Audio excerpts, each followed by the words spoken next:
discussing metathesis chemistry. This is one of the, I guess, most important and most widely used reaction in industry from the perspective of homogeneous catalysis, from the perspective of organometallic chemistry. Essentially, as you see in the first slide, that you have A and B part of the molecule. One molecule is AB. It has, let's say, two parts, A and B. Another molecule, C and D. It has two parts, of course, C and D. Now, as you can see, the partners or the part of the molecule is exchanging with another part of the molecule. So at the end of the reaction, A is forming compound, organic compound with C, and B is forming organic compound with D. Now, this is a very powerful reaction. What essentially it tells you that you start with a set of starting materials, then you end up getting products which are going to be much more exciting and very simple, just the exchange of things happening over there. As you have seen, these are true for very simple reactions such as these olefin metathesis. Essentially, two different olefin, as you see on the left hand side, two different olefin. This is one olefin and that is one olefin. Two different olefins are exchanging partners. So as if they are crack open right in the middle and then exchange the partner. So you get a completely different olefin, another completely different olefin, or alkene, the same thing, right? Similarly, you can start with an alkyne, that means triple bond, and you can almost break it half, and then stitch it. So these can be together and the remaining part can be together. Now this is, once again, something like this is very, very fundamentally exciting, and in terms of all the parameters, energy parameters, it is also exciting. You are not only breaking a single bond, you are breaking a double bond and a triple bond. I think that three bond together, up to three bond together, you are breaking it and then reforming the complex. So this has been really an exciting avenue, both from academics perspective as well as from industry perspective. As we briefly discussed, that 2005 Nobel Prize was given for this seminal discovery. Now, this gives an opportunity to create many organic molecules very simply from very easy starting material. For example, if you have a molecule like this, and so the terminal end can go out and form an olefin like ethylene, okay, and then the remaining part can form this exciting organic molecule. Now this is unlimited. You can do almost anything, take anything you want. This is like building blocks, right? So you can have a big moiety, very big, or you can have very small moiety as well, right? So this precision at which you can carry out this reaction is extraordinary. Not only that, you can reverse this reaction that is shown in here. With a suitable catalyst, you can open it and you can end up putting from an internal olefin, let's say, so to speak, the terminal olefin you can put. You can take two terminal olefin as you show here, and this terminal, which is CH2 terminal, this terminal, which is CH2 terminal, together they will go out and will give ethylene, whereas this carbon as well as that carbon, these two carbon center can form bond together to give you a new olefin or alkene, right? So this is fundamentally very, very exciting. This is, of course, cross metathesis, two different olefin You have, you can imagine there would be competition between the homo partner, the same partner, right? So R1 olefin of that and R2 olefin of that can compete. So that is another thing to keep in mind, how to slow that down, how to strategize that. That is one of the things. But the intramolecular reactions are usually not that complicated, because you start at one end and then intramolecularly you do the reaction. Let me give you an example as we discussed briefly. So here you start with a metal carbene. So here you start with a metal carbene, as you see in here, metal carbene, and then you react it with an olefin which has two ends, or organic molecule where two terminals are olefin.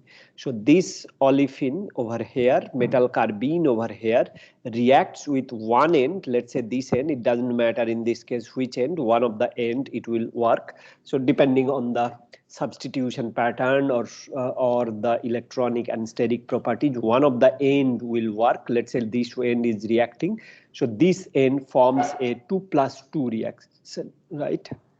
So that means a four-membered, so these two and these two together, it holds the hand. So the double bond disappears, single bond comes in. Metallocycle, metal containing cycle. So this is a four-membered cycle is formed, and then they again exchange the partner. They break open over here in the middle, and then the ethylene goes out. So CH2 from here, CH2 from here goes out as ethylene, and then you end up placing metal into the molecule. Just to go back and come forward, what you have seen here is you have started with CH2. In the process, you ended up putting the metal. So you essentially displace this CH2 and were able to place the metal inside the olefin. Now that's fantastic. So it's a swipe, right? You exchange CH2 with your this metal, and this CH2 and that CH2 form the ethylene. Fantastic. Now you have a 2 double bond and this 2, right? 2+2 again. These unsaturated moieties, they hold hands and form a new bond here. They form a new bond here, and they form a new bond there. Okay, so again a metallocycle being formed, and this metallocycle now it goes out and breaks in this fashion to give you metal carbene. If it is on the other fashion, you get the starting material. So the driving force is really forming the new compound, and that is usually works out quite well. So overall, as you see, overall the process is such that you, let's go back and come back again. Overall the process is such that you end up stitching these two ends together to get ethylene, right? To get ethylene, that molecule, and then this end and that end gives you this alkene. There are quite a number of examples by which you can look at. For instance, if you are looking at over here, so this one, if you can open up, you can imagine starting material that is going to be there. We have discussed briefly also in the last class. So if you open up, so in the last slide, it was this olefin that we are trying to open up. So the starting material is going to have one CH2 extra, this CH2 and this CH2 terminal, right? These two CH2 extra will go out as ethylene, and then they will stitch together to give you the alkene. Now this simple transformation, as you have seen the reaction mechanism, right? This is the reaction mechanism. This gives an opportunity, excellent opportunity, I would say, to prepare big molecule, right? As you see over here, the two ends, as I was discussing, these two ends essentially going out, the terminal part going out, and they are forming bond in between. So if you break it open, this one, you get that one. Of course, you put CH2 in, and from starting material to product, you get ethylene out and you get this olefin, internal olefin. By doing so, I think this is really miraculous reaction. You can do a big molecule preparation very easily, specifically when you want to put them together. Okay, let's say you have a big fragment and you have another big fragment, you want to stitch them. So it is like a needle and thread, you are stitching them together. Of course you lose out part of it, as is highlighted here. This part you lose out, the terminal part, but what you left up with is enormous, and this is exciting part, and this is what exactly you see in here. See, look, so you want to prepare this one, if you want to prepare this one, if you want to prepare this molecule, essentially you build up this molecule, let's say from different strategy. That now to put them together, you have to just take out these two ends. That's it, right? You see, the beauty of these reactions is you can essentially prepare big molecule. Doesn't matter, as long as double bond is there, double bond or olefin is there, you can take out terminal position and then you can just put them together with a double bond.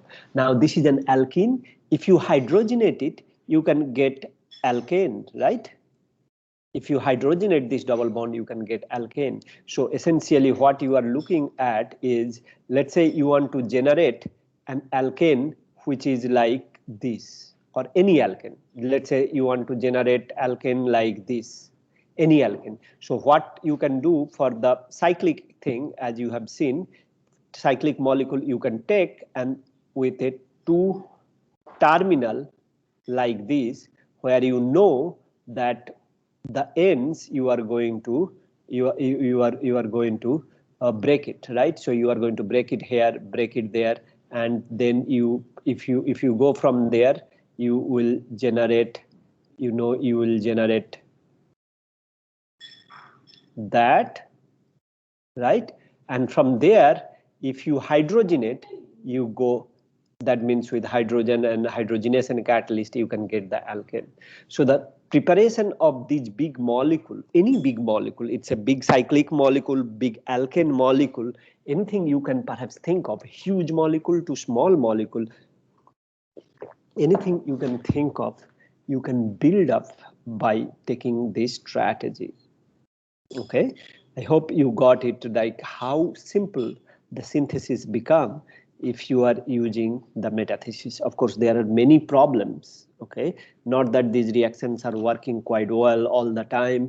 There are many problems. Therefore, 30-40 years of research has already gone into the place, and now it becomes one of the most successful endeavor from the homogeneous catalysis or catalysis perspective in general. Okay, so this is let's say, for again just to go back and give you a clear idea what we were saying, that if you want to generate a molecule, big alkane molecule, what you can generate, think that you want to generate an olefin molecule with a double bond, and then you want to break it open. This is like retro analysis. This is not in forward sense.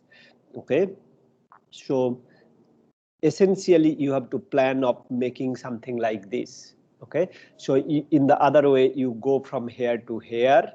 So this is the metathesis reaction. Metathesis reaction. This is the metathesis reaction you do, and from there you do the hydrogenation reaction. Right. So you start with olefin, you stitch them together.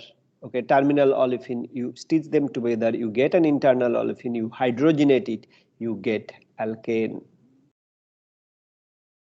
Right, this is the alkane, any cyclic alkane if you are looking at.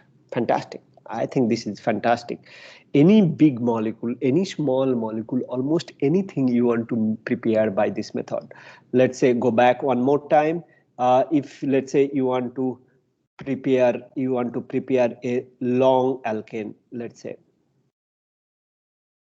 Okay, How many carbon are here? 1, 2, 3, 4, 5, 6, 7, 8, 9, 10. Let's say 10. Okay, what you can do is you can generate how many? 1, 2, 3, 4, 5, 6, 7, 8, 9, 10. Okay, now let's say in the middle, 1, 2, 3, 4, 5, you can first put a double bond, right? This is the double bond. This is an olefin. Now, how do you prepare the olefin? So that olefin you can prepare by taking, remember you have to take one extra carbon center, 1, 2, 3, 4, 5, 6. So this is a 6 carbon containing molecule.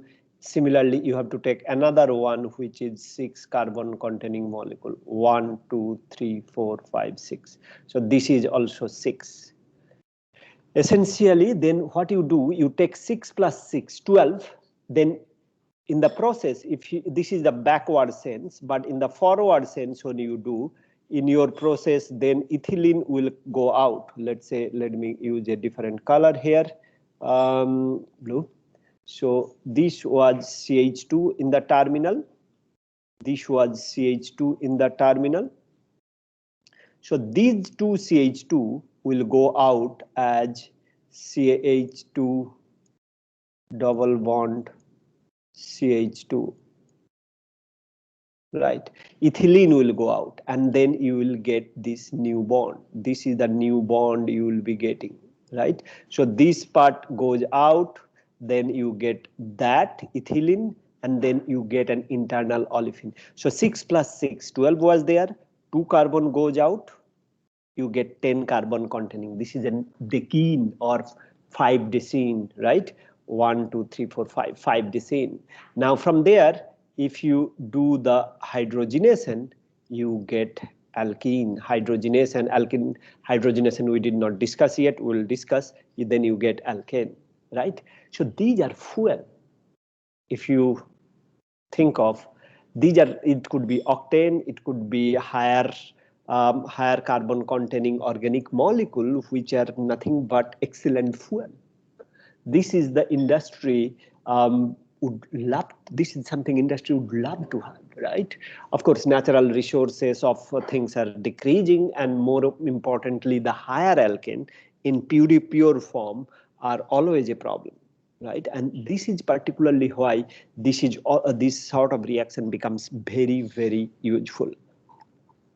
So alkene metathesis, these are alkene, right? So these alkene metathesis becomes extremely powerful in many, many applications. If you, as you can see, if you can synthesize alkane, then you can synthesize many other organic molecules, all different types of pharmaceuticals, different natural products, agrochemical, fragrances, you name it, right? Pesticide, fungicide, you name it.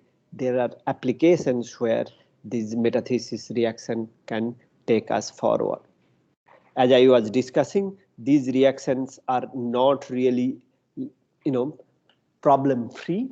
There are many problems that one would expect to be happening. So for example, these catalyst loading, the amount of catalyst, as you know, catalyst has to be usually very little amount. Little the catalyst, better the reaction is. If if the catalyst is effective. But some of these reactions, let's say, require 5 mole% catalyst. That means tons of, or lots of, if you are doing 100 kg synthesis of this molecule, you are using a lot of ruthenium. Then what happens in the process, a significant amount of ruthenium is left into the product even after purification.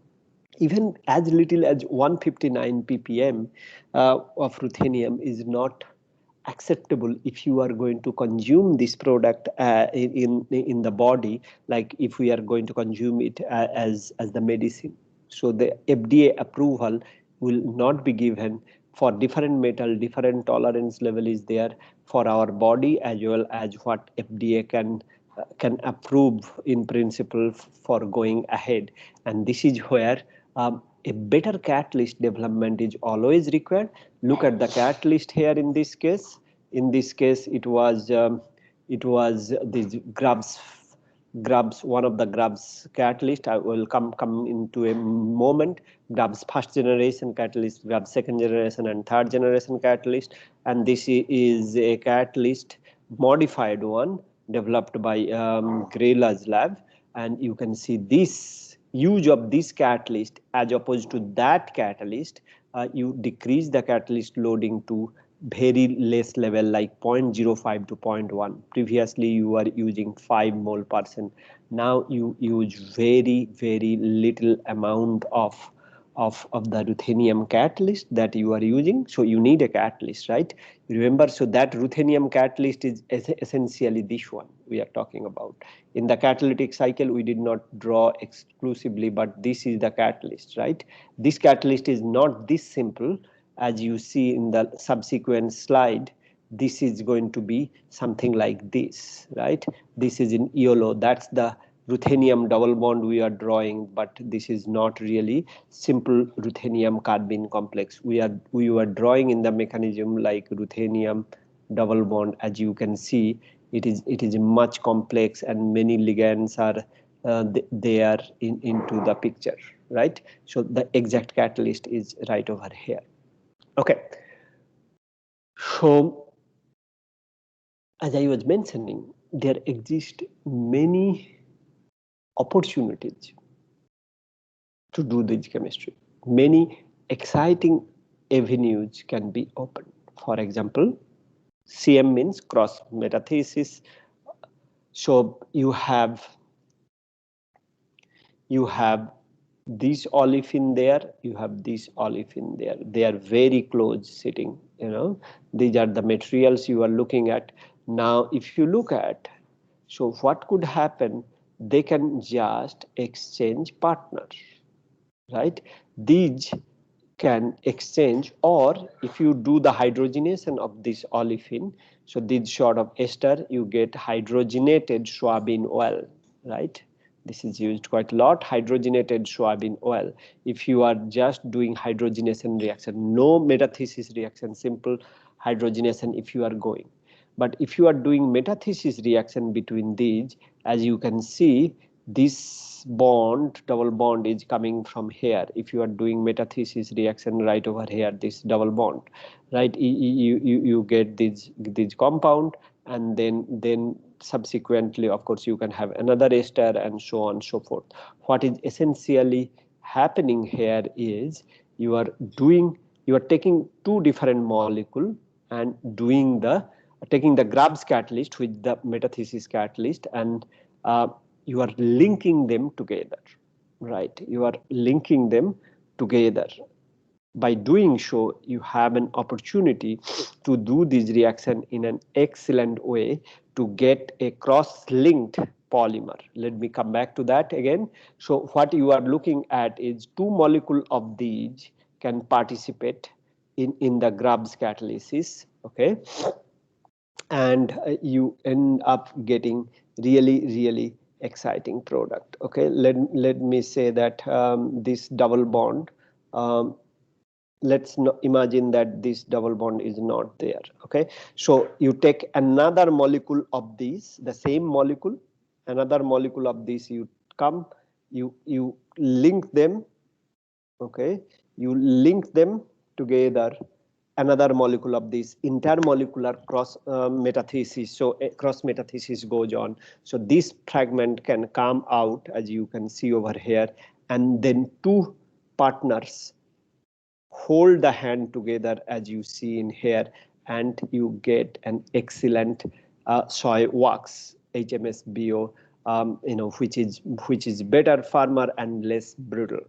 Okay, so these are application in the materials. So as I said, you can take this ester, hydrogenate it to get the hydrogenated soybean oil. Now if you take, of course there are many ester molecules sitting on these fragments are sitting over there, and then you can take these and do the cross metathesis where one part is going out and then another part is left. So this part is going out in the form of two of them forming that, and then they are cross-linked now, right? These are basically fatty ester, right? Fatty acid, from fatty acid to fatty ester, the glycerol derivatives. So these are fatty esters. You can get it out, and then doing this cross metathesis, you can get soybean oil. Okay, hydrogenated soybean oil. So this is the, to start with, this is your soybean oil, which is fantastic, and then you get hydrogenated soybean oil, and then from there you can also cross link, okay, to get this hydrogenated metathesized soybean oil, which is showing much improved properties that you are looking for. They are less brittle, more firmer, and this is what you need for many materials application. Okay, so once again, starting from the soybean oil, this is the soybean oil. You get the hydrogenated soybean oil if you do the hydrogenation. If you do the Grubbs catalyst, or if you use the Grubbs catalyst, which is essentially can be used for metathesis reaction, you cross-link them, and then you go ahead and do many exciting reactions. Okay, so not only that, these polymers, you can essentially create polymers very easily if you understand this metathesis reaction at a very simple level, right? So you start with this sort of internal olefin containing polymer. So you have internal olefin, let's say over here, this is a 6-membered one, and this is a 5-membered one, and this is of course a strained one. So these ones will selectively open up and will give you these two molecules. So as you have learned, they would be opening up with the help of a metathesis catalysis. So this is ring opening metathesis polymerization reactions. So that's why from an internal olefin you get at the end a very good polymer. So essentially the reaction mechanism remains same. It's the reverse of the ring closing metathesis. You are just opening the same thing with the ruthenium, for example, carbene complexes. Okay, so what you are seeing over here is the generation of excellent polymer. Okay, from the simple starting material as you see over here. These simple material are, let's say, readily available. From there, these polymer synthesis can be possible by the same mechanism that we have discussed, more or less exactly same mechanism that we have discussed in here, right? This is for the ring closing metathesis. Ring opening metathesis essentially will do the reverse of it. Okay, so you start doing ring opening metathesis. For ring opening metathesis, you take that, you react with that, okay, and then you just end up reversing the catalytic cycle. Okay, so that's what you get, which is again very exciting if you are looking at from a very simple perspective. Okay, so ring closing metathesis and ring opening metathesis, which are just the diagonally opposite to each other, you can turn on and make many exciting molecules. The application is limitless here, and we can have many pharmaceuticals, agrochemicals, many material synthesis, pesticides, and then different fragrances, different molecule of practical utility, as you have seen in here, and different polymer all can be synthesized. So metathesis reaction is a very popular reaction. Okay, let me show you some picture. This is some newspaper. So olefin metathesis big deal reaction. Of course, it's a big deal. They are practical industry. These are true industrial value. Many industries are set based on the metathesis reaction. These are metric ton, truly metric ton, and much more scale you are utilizing. We are utilizing in across the world at different sections, right? Large scale reactions are olefin metathesis is a key in the production of linear olefin at Geismar LA facilities of cell chemicals, right? So these are large-scale production and utilizing the metathesis reaction. This is petrochemical industries that I was discussing briefly. There are, of course, many engineering aspects comes in, many distillation, isomerization, purification, oligomerization reaction, and phase separation, of course, comes into the picture. You start with ethylene, simple ethylene, you undergo oligomerization, and you do the flush, where ethylene is getting recycled and coming back in here. Overall, you take a very simple ethylene molecule and you go through different steps in industry, phase separation, and so on after distillation. So then you have from the olefin, from simple olefin C2H4, after this metathesis, you get a higher analog of alkene. Then you further purify it, you isomerize it, do the metathesis again, distill it, then you get different heavy alkenes, right? And then you also get, of course, CU11 to C14 internal alkene. Then you can hydrogenate it. Of course, these are going to be mixture, but as you know, lower chain containing mixtures are having less price, higher chain containing ones will have bigger price, and that's why those are more precious and of many important uses. You can take off the smaller carbon containing one and further isomerize it or do the metathesis reaction to get on these catalysis. Once again, these are the industry run, and these reactions are happening quite efficiently to give, let's say, for example, small olefin such as alkene or ethylene, you are making larger alkene or hydrogenated to get the alkane compound. These iteratively you have to keep on doing. So 2 carbon plus 2 carbon give you the, let's say, not definitely 4 carbon, and slowly goes up, and you get a bigger containing containing alkene moiety, and subsequently you fill the product, which is pretty big. Okay, this is well, we can discuss more a little later, but there are different catalyst.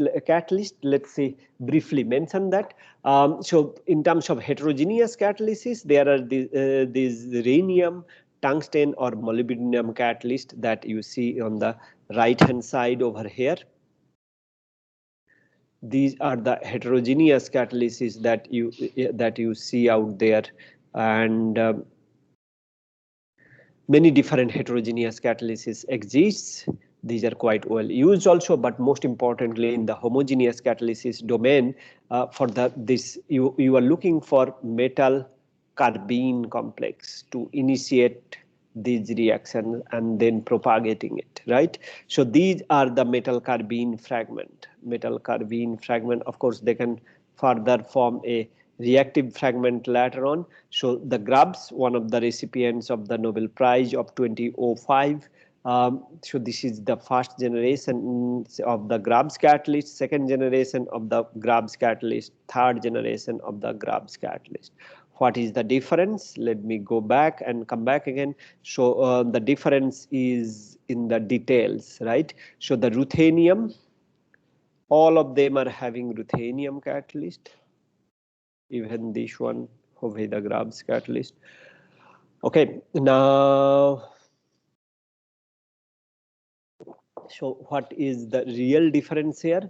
You have a PCY3 ligand tricyclohexyl phosphine. This is the first generation, the very first Grubbs contribution. One should note that initially, of course, the major contribution came from Strock, and Grubbs started working on Strock catalyst first before he came up with his own version of this metathesis catalyst, that is the Grubbs catalyst. So Strock had started working on this before even Grubbs, and Grubbs was previously working on the Strock catalyst and eventually discovered, now famous, these Grubbs different generation of catalyst, right? So this PCY3 and PCY3 is common. What is different is this one. The PCY3, this PCY3 is gone. Second phosphine, cyclohexyl phosphine or tricyclohexyl phosphine is gone, and a new carbene moiety has come up. So this is nothing but carbene. This carbene is being very Of course, they have many good characteristics. It provides an suitable opportunity to do these reaction in a very high efficiency. This is the second generation. Third generation displaces the phosphine completely. Okay, this phosphine and now displaced with the pyridine ligand. Okay, of course, phosphine having phosphine ligand sometimes make these catalyst less efficient, often due to the oxidation of phosphine and other problem that one might will add. But overall, if you look at, you started with bisphosphine. Okay, you started with bisphosphine, then in the second generation you keep one phosphine, you displace another one, and in the third generation essentially you displace all the phosphine. Now you have a carbene and a pyridine ligand. Always this is ruthenium dichloride and a carbene unit, right? This is common. So the common part in all these three different generation of catalyst means they keep on improving it and keep making it better. So this chloride and this carbene all remain same. This chloride and carbene remain same. Chloride and carbene remain same, right? Here also in the Hoveda-Grabs catalyst, whether chloride, carbene remain same, but there is a substituent in the ortho position. Anyway, so overall, as you can see, some part remain constant, but the phosphine ligand systematically one by one you keep on removing. You remove one phosphine, you introduce the carbene. You remove another phosphine, you introduce the pyridine containing ligand. Okay, that you see in over here. So these are really good opportunity, and the business that has grown from G1, G2, G3 is enormous. Now these are like regular reactions you can even find in undergraduate laboratory, and it the rapidly rising reaction. So this is really exciting development. Of course, there is this Hoveda-Grabs catalyst, which is quite exciting as well. For many applications, this has been also used. But fundamentally, most important one also remains this Strock catalyst, which is a molybdenum-based catalyst, and molybdenum imido and carbene. These are quite exciting, and then alkoxy substituent over there. Okay, now there is also a Strock Hoveda version. Of course, in addition to Grabs, Strock, this Hoveda's research group has developed quite a number of catalysts in collaboration quite often, and to give these exciting catalyst structure. As you see from the Strock catalyst, this Strock Hoveda catalyst remains similar, but little bit more designing aspects and more robustness and effectiveness has come into the picture. Okay. Therefore, I will like to summarize by telling you simply here that there exists an opportunity to do many different type of reactions where small molecules are put together to make the larger one. Right? Let's say you take small olefin, the smallest being ethylene. Right? Ethylene, if you keep on doing the metathesis reaction on ethylene, you will get longer alkene or alkane if you do hydrogenate alkene, right? So from a small alkene you can big slightly bigger. If you keep on doing metathesis reaction, you keep on increasing the length. If you are able to do that, which is certainly can be done as you have seen, then from the ethylene, essentially, let's say you are getting octane. You can imagine the price of ethylene and the price of octane. It's the fuel, right? Or a higher analog of alkane. And that is why this sort of reaction, one of the reasons, this is why this sort of reaction has so much value. It gives an opportunity to make the value out of the small molecule, which is usually very difficult. Ethylene molecule, of course, is exciting, but putting them together for alkane synthesis or longer alkene synthesis is quite exciting. There are true industry out there, many industries, almost in every industry, these reactions are being utilized.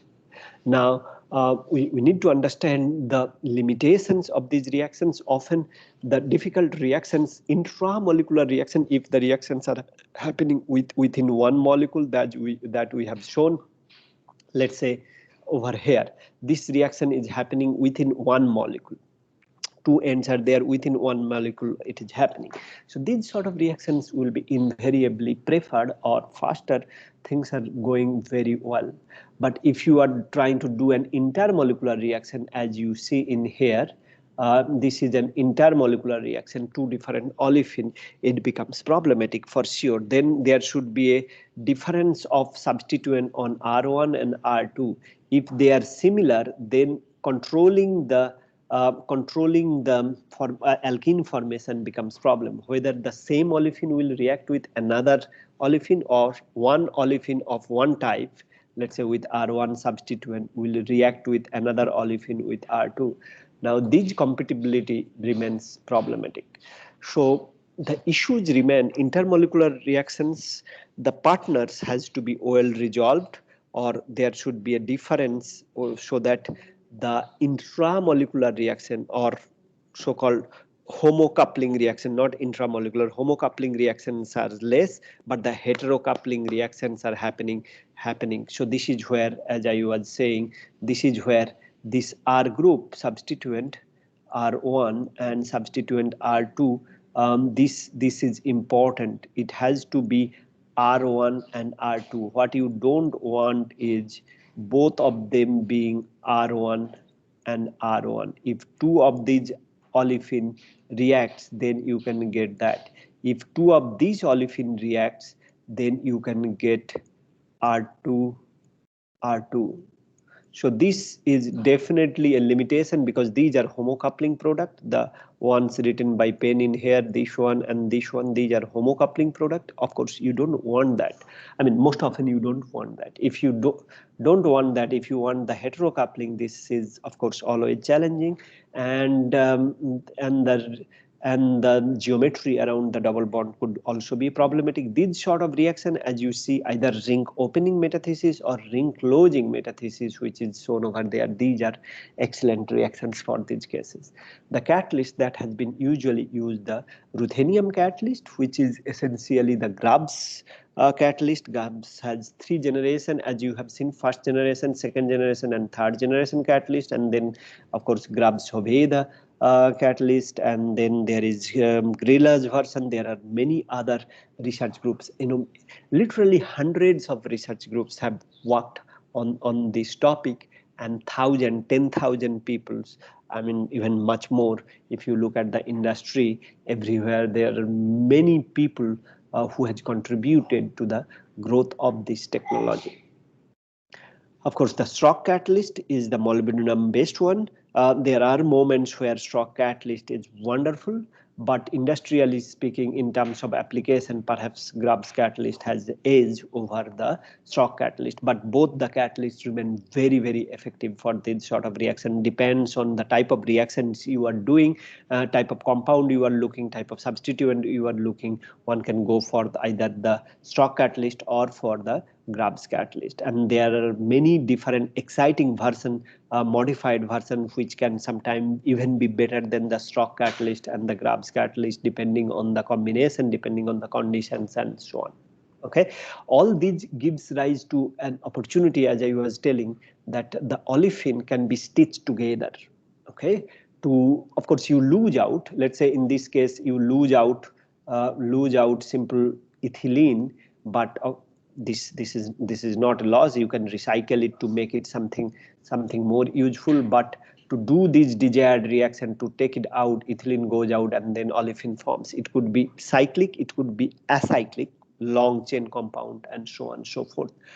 And many applications, many industrial applications are there, many pharmaceutical applications are there. I mean, you just don't have to really read all of those because we want to keep it very brief in these areas. But overall speaking, these reactions are having tremendous application. As I was trying to tell, there are limitations. Some of these limitations are overcome. Some of these limitations will require much more studies to overcome. And the Krebs catalyst is not limited to the terminal olefin, internal olefin, internal alkyne, terminal alkyne, different sort of coupling partner. Even with the carbon oxygen, carbon heteroatom bonds also it is useful. Those are something I did not discuss here to keep it brief and short, but overall you can see perhaps the major application you can think even in the polymerization. You start with a simple olefin, you make many different complex olefin by utilizing this predictably complex molecule by using the metathesis catalyst. Okay, so these are, again, to give you an example, that these are very, very well utilized reactions, well appreciated reactions, and the limitations are those which are known, but of course quite a lot of efforts are going on to make these reactions much more useful so that industrially it becomes much more valuable. So as we have discussed, that from simple olefin such as ethylene, you see you end up getting higher alkenes at the end. Of course, these are industrial processes. I think these are really, really exciting opportunities. With this, we will close the first session today over here, and next we'll discuss another exciting type of reaction. As I mentioned before, we are touching upon these topics. We may come back and discuss these in more detail if time permits, but overall different types of industrial scale reactions we are trying to see, and trying to see from the fundamental perspective how these reactions are operating. Okay, and then the application of it, limitation of it, how to prevent it, and so on. Okay, if you have any question, you may ask right now. Sir, yeah, I have not a question. I should not ask this type of question. This is a very fundamental one. Why the name is metathesis? Because it is, it is mostly, if you see, if you go back, it is able to engage one with the other, right? So it Meta position. Not at meta position. So it is like exchanging partner. Metathesis, the whole process is called metathesis, right? So it is able to propagate also, right? So two different partner, let's say this bottom one, two different partner, it is exchanging, right? And it has nothing. See, the R1 over here has nothing. This molecule and this molecule are completely two separate molecules, right? Now yes, they are put together. So this is the metathesized compound. Together they were doing, right? Over here, two terminals it was there. So this term metathesis comes into the picture because they are able to put together things, and not only that, they are not stopped there. You can further propagate on that. Okay. Okay. Exactly, sir. How to actually the people who have done this type of experiments, how they have determined, or you can say that in which analysis that we can perform, we should get this type of mechanism, sir. How we will do this type of thing? Okay, so I mean, what are the ways to characterize these What are the ways? intermediates? Well, Yes. one of the way could be that you use different spectroscopic technique depending on the substituent. Which one, sir? Let's say, I mean, depending on the substituent, sometime what happens is you can study up to here. Let's say these steps are not happening. So you can end up getting this sort of intermediate. Now, this intermediate you can study by proton NMR, carbon 13 NMR, okay, and let's say even IR. UV visible spectra, and depending on what you are getting, you can, of course, mass spectra. There are different spectroscopic techniques that you can utilize to characterize this intermediate if you are able to stop the intermediate. See, often what happens, if the catalyst is bad, not that great, then there is an opportunity to stop at any of these intermediate. Okay, if the catalyst is very, very effective, then you start here, then you end up the product. You would not be able to see any of these intermediate, right? Yes. If the catalyst is very effective. If the catalyst is not effective, there is usually an opportunity that you start here and one of these intermediate maybe you are able to characterize, right? The very good catalyst will do what? Take the starting material and give you the product. There is no way you are able to intersect the intermediate, or these intermediate formations are very fast. So their characterization becomes difficult. This is where sometimes what you do is you either add control amount of things, very little amount of things, one of the things, or you omit one partner and you see what happens. Okay, so let's say in this case these two partners are there, right? These two partners are there. These two partners are there. You do Sir, reaction where only one partner is taken. Yes. Sir, okay, sir. Right now we have suppose prepared a catalyst.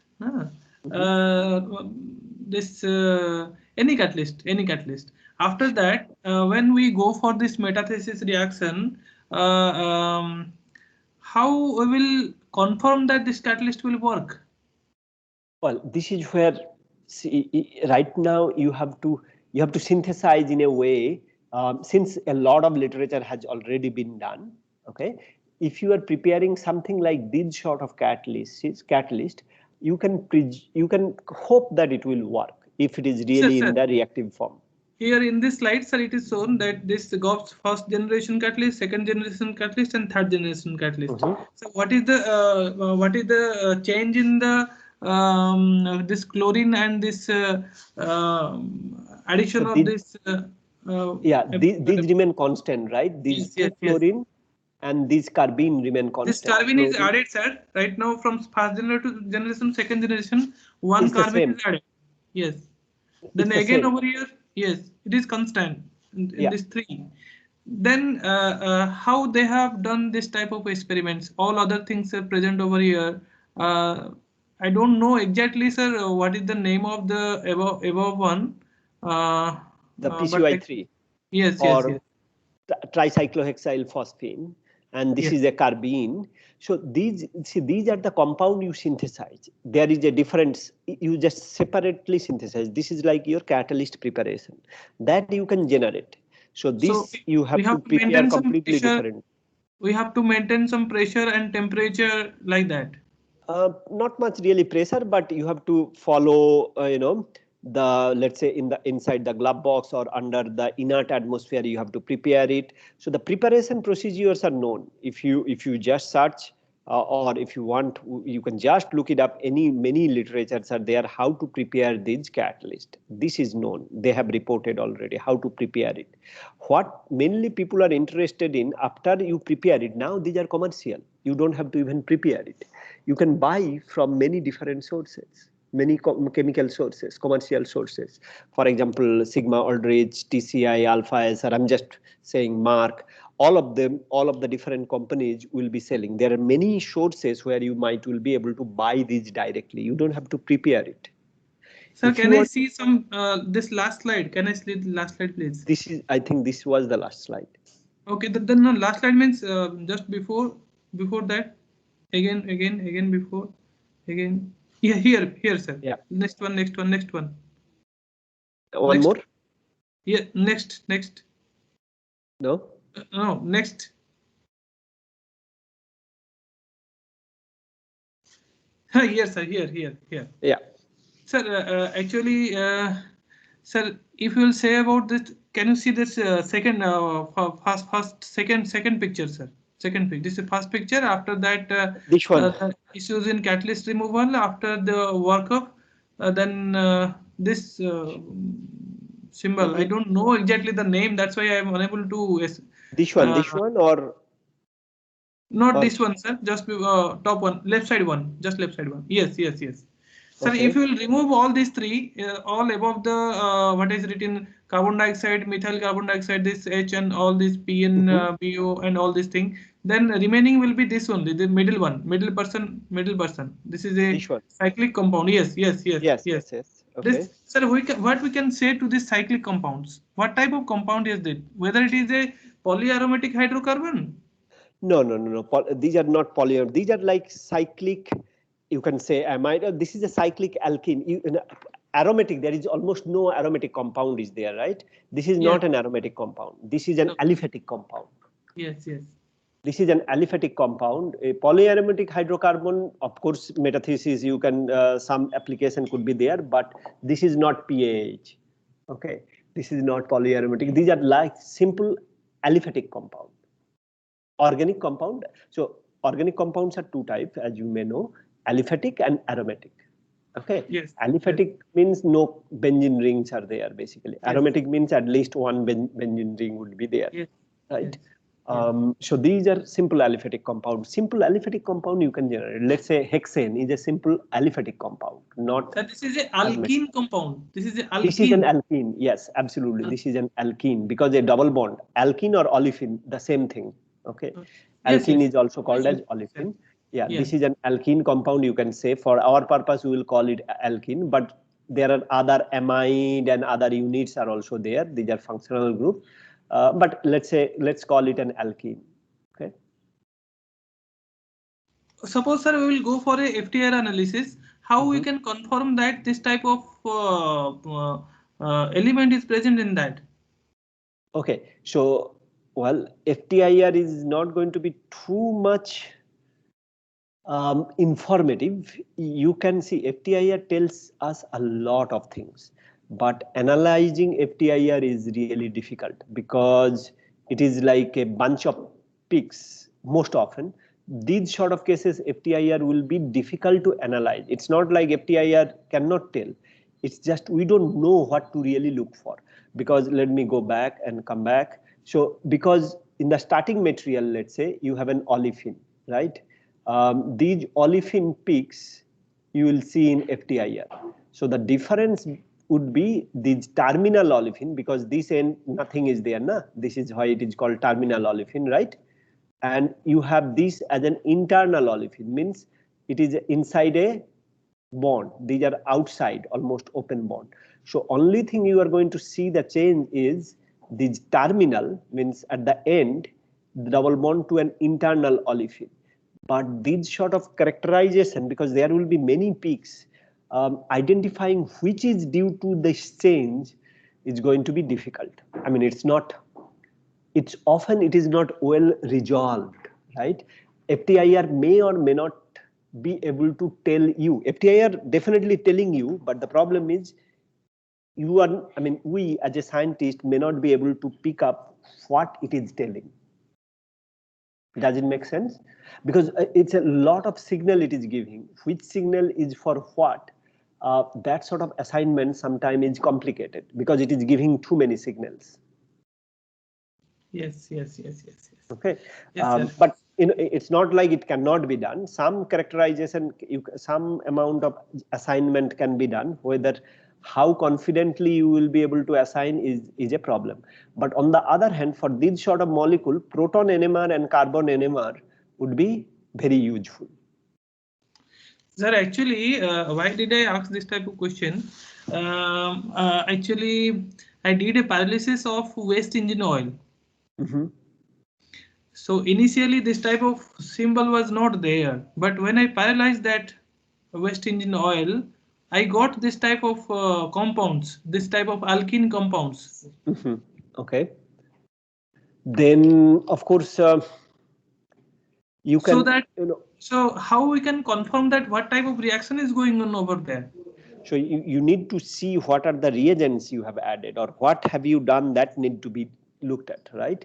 And from there, some sort of prediction can be made. Like, what are we looking for? I don't know anything about your reaction. What are you doing?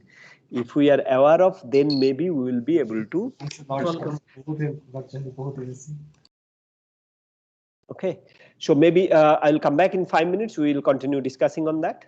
Yes. 5 minutes break. Okay, 5 minutes break. Okay, thank you very much. Thank you, sir. So very nice, informative. From the beginning, I was listening to you. Thank you very much. Thanks. Yes, sir. I will be in 5 minutes. Yeah, in 5 minutes I'll be back. I'm here Yeah. itself. Yeah, I'm not switching it off. Yeah. Yes. We'll meet in 5 minutes. Yes.